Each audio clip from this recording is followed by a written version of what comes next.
Here we go. And marker.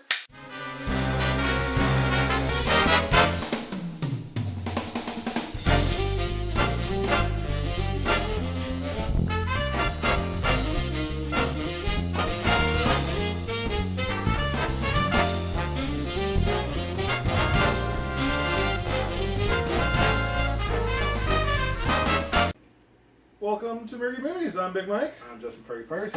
And this is part 2 of our summer movie talk because we got talking about 2 movies.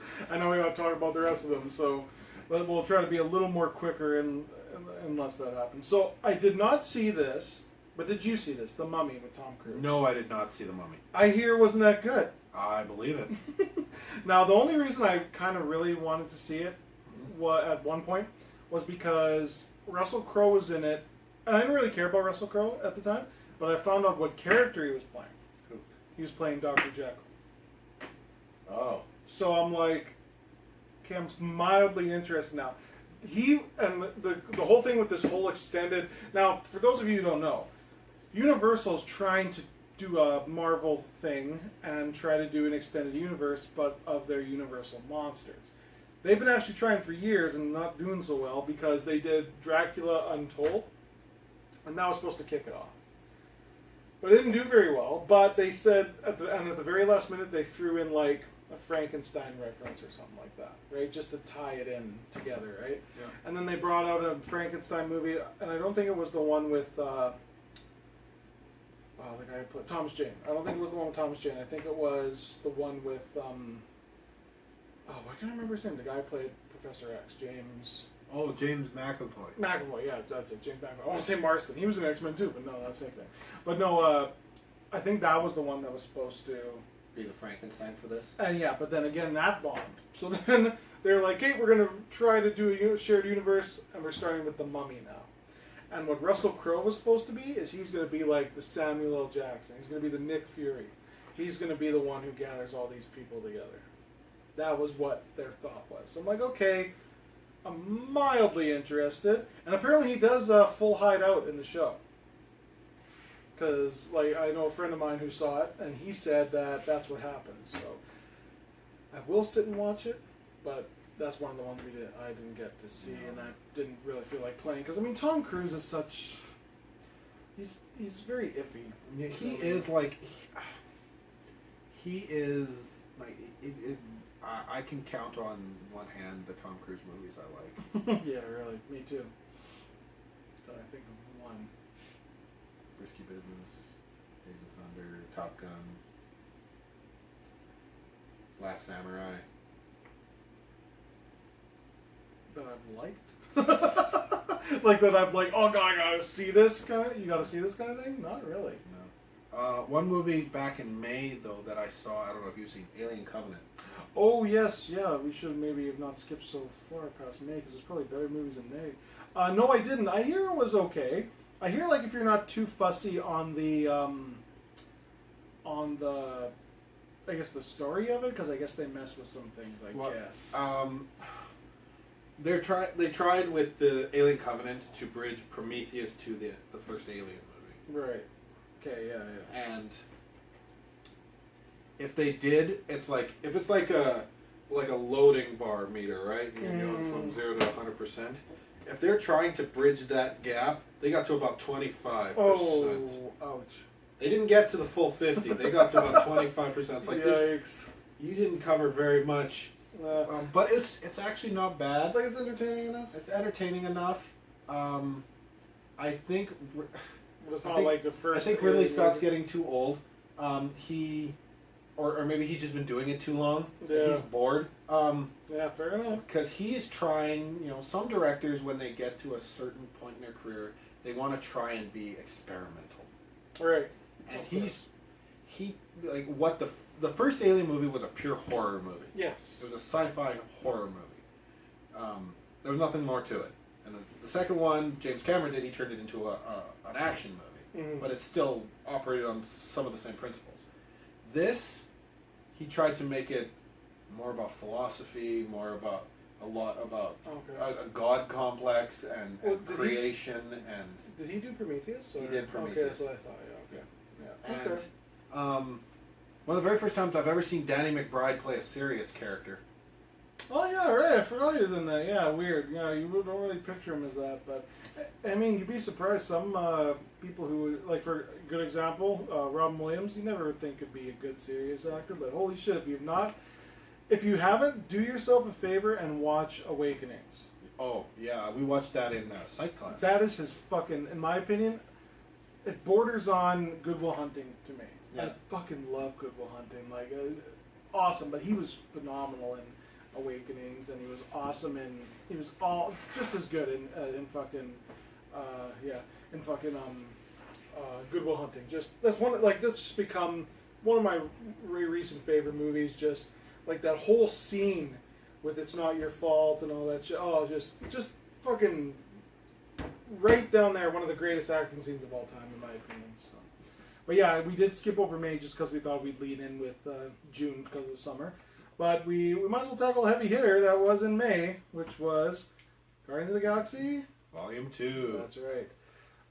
Loved it. Okay, there's some people that are picky about it. I don't know why, but I didn't really know what to expect, kind of. Like, I was going in sort of the same feel and stuff, but it was just so light-warming, and then the last, like, 30 minutes were just, it was like fucking Toy Story 3 all over again, because it was just, like, so heartbreaking, but yet just so perfect, and there's not... I can't say a bad thing really about this movie. The soundtrack could have been better. That was about it. Yeah, the soundtrack wasn't the best. Two things that made me think going in, and I really appreciated with. Yeah. Is Kurt Russell's character. Yes. Ego. When you see what he is in the comics, it's like, how are they going to make that into a character? Yeah, really. He's a planet.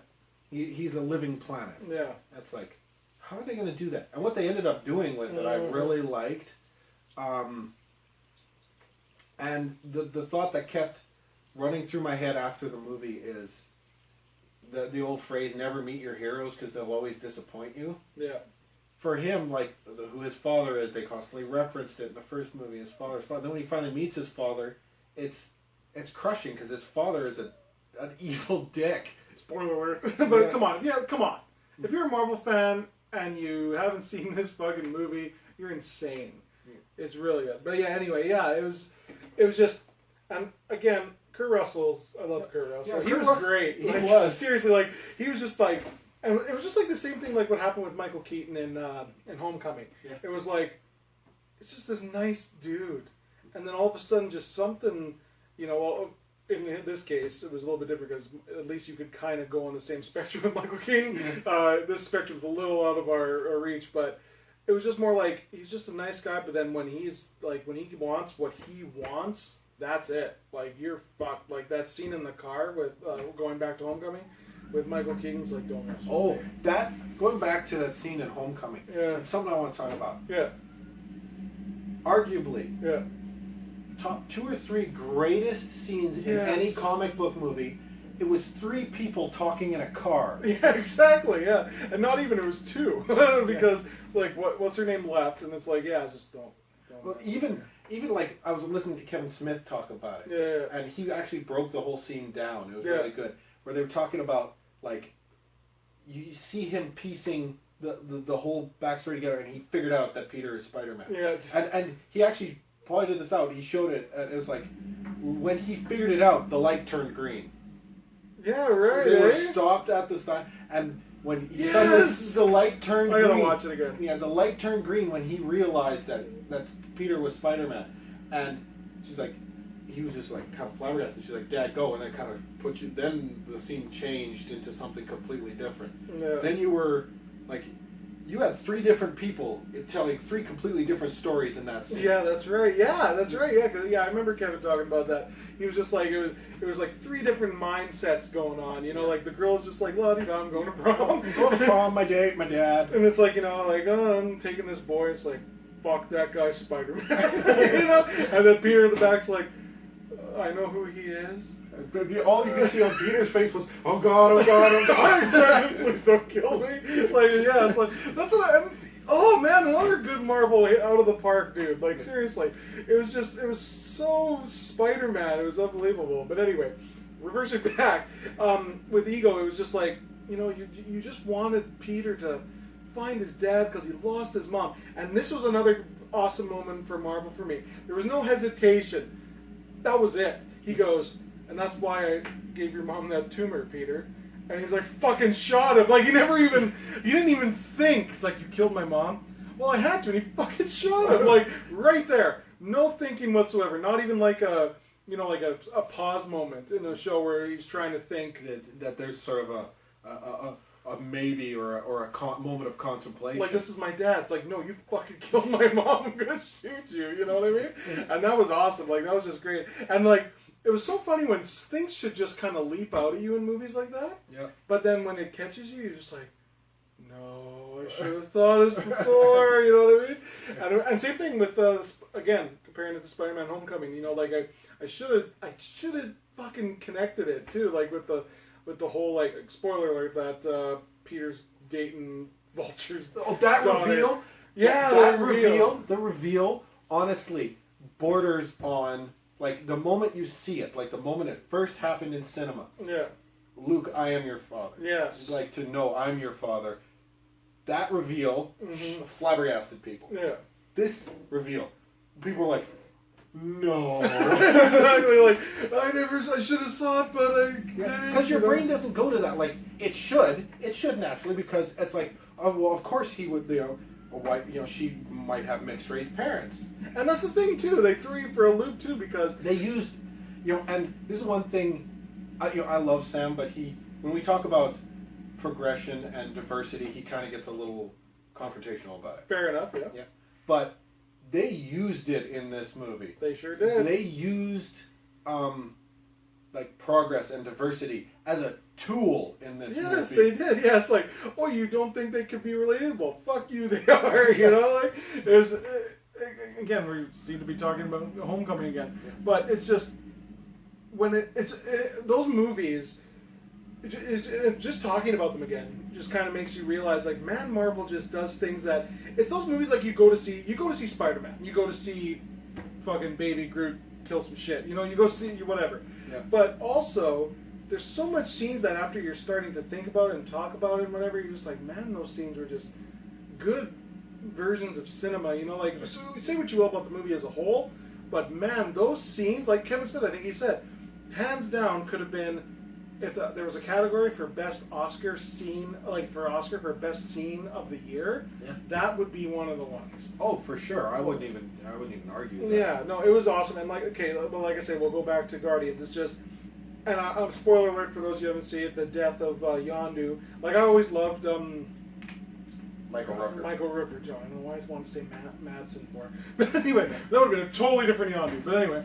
Michael Rooker. I've always liked him. I've always liked him. He's always a cool dude. He's just does all these weird roles, and I really liked him in Guardians, like in the scene and it just goes to show, like, it shows how that he cares. Even in that second that you watch it, when he's like, I'm gonna open up the orb and there's a fucking troll doll inside, and he's like, that son of a bitch, and he smiles, because he just knows, and then he knows Peter did the right thing. You just get that in like a second of film. You know what I mean? Yeah. And you progress with this character, and then, he has one last glorious scene with him using his whistle arrow thing, and it's just fucking, he just kills everybody. Okay, another point of actors in this movie. Mm-hmm. Where the hell did Sylvester Stallone come from? Yeah, I don't know why they made him, but apparently he plays a character that was actually one of the first incarnations of the Guardians. Yeah. So eventually he, along with a few others, might be in like Guardians Volume 4 if they ever do one.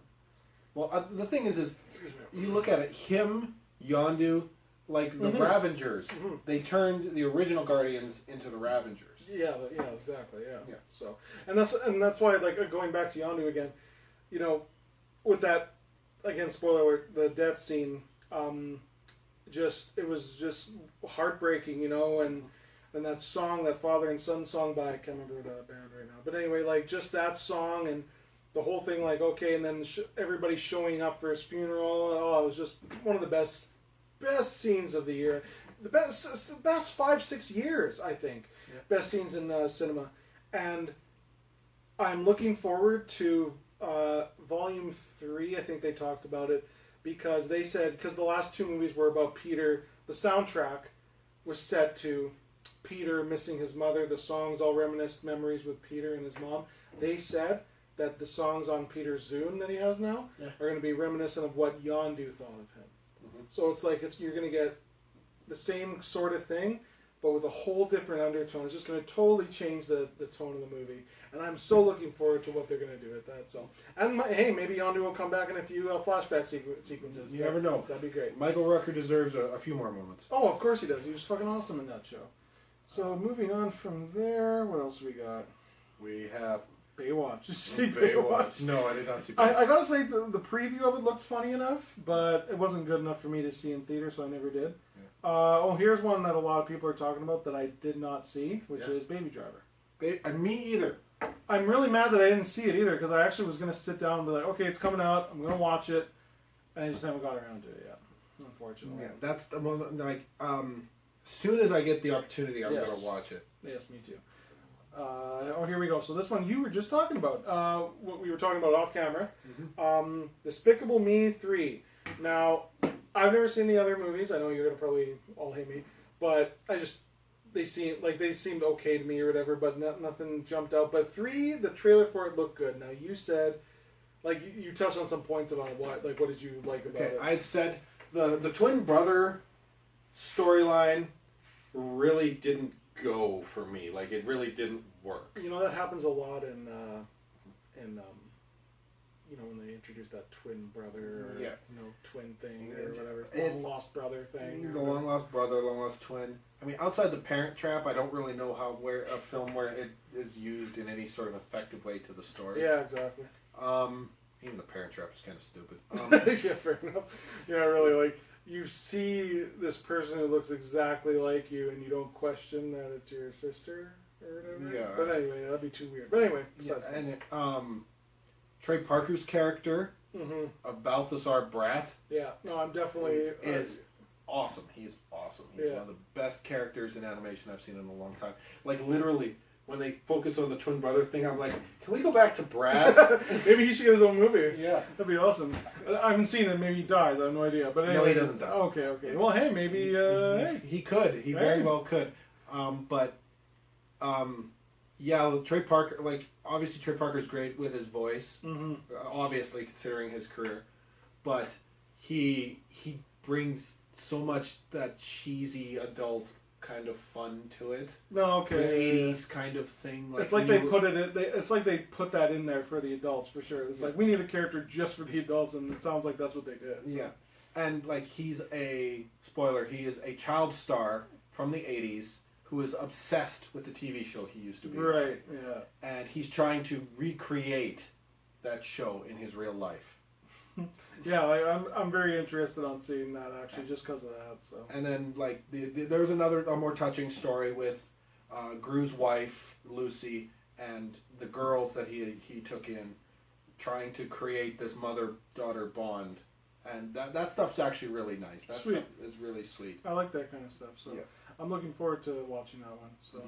We're not going to touch on Spider-Man Homecoming because we touched on it in 2 episodes, so we won't. You know that we love it. So, War of the Planet of the Apes we did touch on real quick. I just anything Andy Serkis does. Like another thing that was quick. I'm going to touch maybe not on the show itself. I haven't seen it. You said it's great. Yeah, it's great.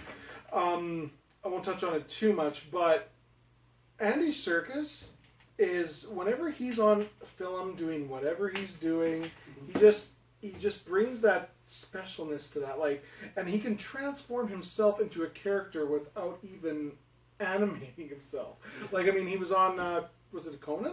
Yeah. And he was reading it was Stephen Colbert. Stephen Colbert, and he was doing the coffee fake thing. Yeah. Like, he was doing that interview as Gollum reading Donald Trump tweets, which is fucking perfect, by the way. But anyway, and just, it's like he gets in the crouch, and it's like, oh, there's Gollum, there he is. It's like he transformed right in front of your eyes. You know, we talk about Andy Serkis constantly, but anyway. About future episodes and underrated actors. Yes, which we're going to discuss in a future episode. So, Andy Serkis is easily, like, one of the actors of our generation. Oh, like, God, yeah. If you're talking about greatest actors, like, you go back to the old day, everyone talks about Brando. Brando was the guy for, 30 years.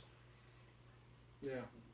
right now the actor I think that is his craft is untouchable. Yeah. Is Andy Serkis. Exactly, and yeah, we'll touch on him more when we do the episode, but definitely he deserves an Oscar in his own right. He should have been nominated already. Oh, that's ridiculous. Like 3 times already he should have been nominated, but whatever. Yeah. So fuck you, Academy. And one thing I'll also say about I had said this on Twitter and I talked to you about it.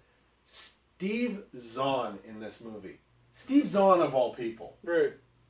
He's amazing and he plays one of the apes.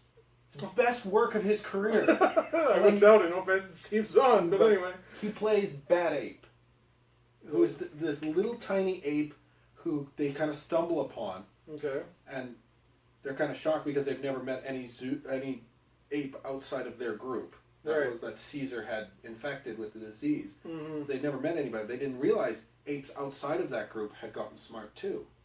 Okay. And they run into Bad Ape, who's played by Steve Zahn, who was a zoo ape, who suddenly is smart, and his story is so heartbreaking.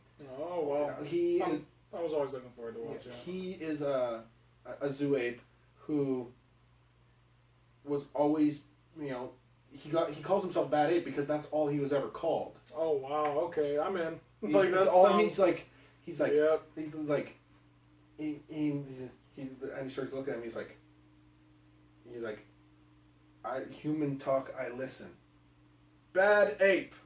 Oh wow. Bad Ape. That's almost like So would you say that moment of the movie would be like the no moment from the first one? Oh yeah, like it's that fucking no. It's like the most powerful no in history. But anyway, that's like when he says it in the first one. No! It's like holy fuck. I wasn't expecting that, first of all, and it just was so powerful. It was like a Luke Vader moment. It was just like, no, I should have saw it coming, but I just never, heard it. But yeah, Steve Zahn, he brings some lightheartedness to it because he's a little silly. Because Bad Ape he's been alone for years. And he's so excited to see new people. Oh, well, okay, yeah. So he gets excited now. But then when he tells his story, he calms down and he's all... Oh, wow. So he's like that character who's so sweet, but yet he has a tragic backstory. Ironically, watch, Steve Zahn will get nominated and fucking Andy Serkis. It's like, fuck you. That's what he'll be like, seriously? I've been doing this for 3 times and you couldn't nominate me for the first one? Fucking hell, man. So yeah, we'll quickly touch on this because I think we're running out of time again. Yeah.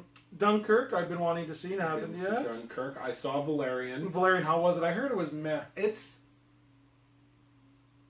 It didn't hit on all of the notes it tried to. It shot big. Mm-hmm. It aimed for something big, and it just, you got to give credit for trying to do more and not quite getting there. Okay. Well, hey, sometimes you got to take a shot, right? Yeah. Atomic Blonde, I've been actually looking forward to see. Like with Charlize Theron, she looks like she can kick some ass. Female James Bond. Yeah, man. The Emoji Movie just looked like utter shit. Shit. Did you see it? No, I haven't seen it, but just looking at it, I'm like, I have no... It just looks stupid. Like, I'm sorry. The Dark Tower, I heard, it's good if you haven't read the books. Okay. It's bad if you have. That's what I've heard. I haven't seen it, so... Interesting. Yeah. Have you seen Annabelle Creation? Michelle did. She loved it. She loved it. She's a horror nut, right? So, yeah. Is she one of those movies? Is she one of those people like that's? We might touch on this in another episode, where like you love a genre so much you won't even. You can't see the bad ones. The bad ones as bad too. Yeah. There are days I think about it that she is like that, but then she'll surprise me and we'll go see one and I'll expect her to say I really liked it, and she'll ask me what I think, and I'll be like I didn't like it. She's like yeah, I didn't like it either. So it's like okay, she's not completely like that. Our tastes are a little different, but she loves horror movies, but she's not blind to how bad some of them can be. Fair enough. It's like I think Candace is a little blind to. She likes her romantic comedies, eh? And some of them are just bad. Like I'm like, what you watching? Oh, this girl meets a guy and they fall in love, and then they break up, and then they get back together again. And they live happily ever after. That's every fucking movie she watches. I'm like, can't you just try something different? She's like, I'm watching those superhero movies with you, but I'm like. but I'm with you, and I'm there. I'm gonna watch him, and you're there, and you like him. I understand you love him, but stretch out a little bit of your genre. But she's just stuck in that. Yeah. So she's got to get out of that because I mean, some of those. Don't let her watch Tyler Perry movies, or she's gonna be stuck. Oh, I'll just leave her. No, I'm just kidding. Don't let her, because they just look bad. Sorry. They are. I'm sorry. Oh my god, they're Michelle. Hey, like looking forward to Medea Halloween. There's another one coming out. Oh my god. Fucking. The only reason he does these, I think, secretly he loves being a transvestite. Yeah, basically. It's the only reason he does it. it. And if you want to be a transvestite, go right ahead, Tyler Perry. We don't care. But just don't torture us with the movies. Yeah, if you really. just want to dress in drag, go dress in drag. You're like, cool, man. Whatever. Fuck. I don't care. Just dress in drag then. But don't torture us with 1,400 fucking Medea movies. Oh man, Medea, go shopping. Fucking, they're gonna like have a movie for every little thing. There is. Oh yeah, there is, isn't there? There's one where, oh my god, she made me sit there and watch one where Medea. Oh no, she didn't. She made you watch a Medea movie. You know what she will do with the fucking Medea movies? What? We'll lie down in bed. And I'm trying to sleep, and she'll put them on. No. That's like, and there have been 1 or 2 times where I'm like, I'll wake up and hallelujah, hallelujah, praise the Lord, and it's like, fuck no. Turn the roller mode the TV. I don't even care if it's broken. I'm sick of it. Oh man. Oh, and I feel bad for Michael Jai White. Here's a guy who's a serious, like, he loves being in serious action movies. Dude, he was actually great in Spawn. He was. But anyway. He gets dragged into these Medea movies as the buff, angry husband. Brother gotta get paid. Yeah. I guess. Jesus. Well, on that note, holy fuck, I'm sorry, man. I'm like, holy. Michelle, just stop it.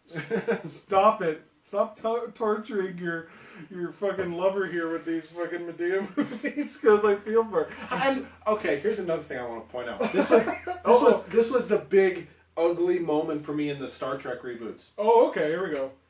Tyler Perry was the president of the Federation. Oh yes, yeah. That's right.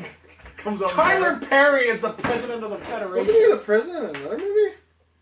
He was an important figure in some movie. Yeah, it's like you literally could cast. Morgan Freeman, you could cast anybody as the president. Tyler Perry. It was a weird choice for him too, as Baxter Stockman in Ninja Turtles. That's kind of weird. Actually, another movie I ended up seeing, which I didn't mind, way better than the first one. Oh yeah, the second Ninja Turtle was way better. The Shredder was way better too. Yes, he was actually Shredder with some weird robot thing. Like, but anyway, that's way off topic. But anyway, yes. Yeah, we'll end this one. So until next time, I'm Big Mike. I'm Justin Fergy. And hallelujah, everybody! Holy fuck! I feel so bad for you now. Like, she will put them on. Like, she will put these shows on. Like, I don't care if she wants to watch fucking Judge Judy before we go to bed. Anything but Tyler Perry movies.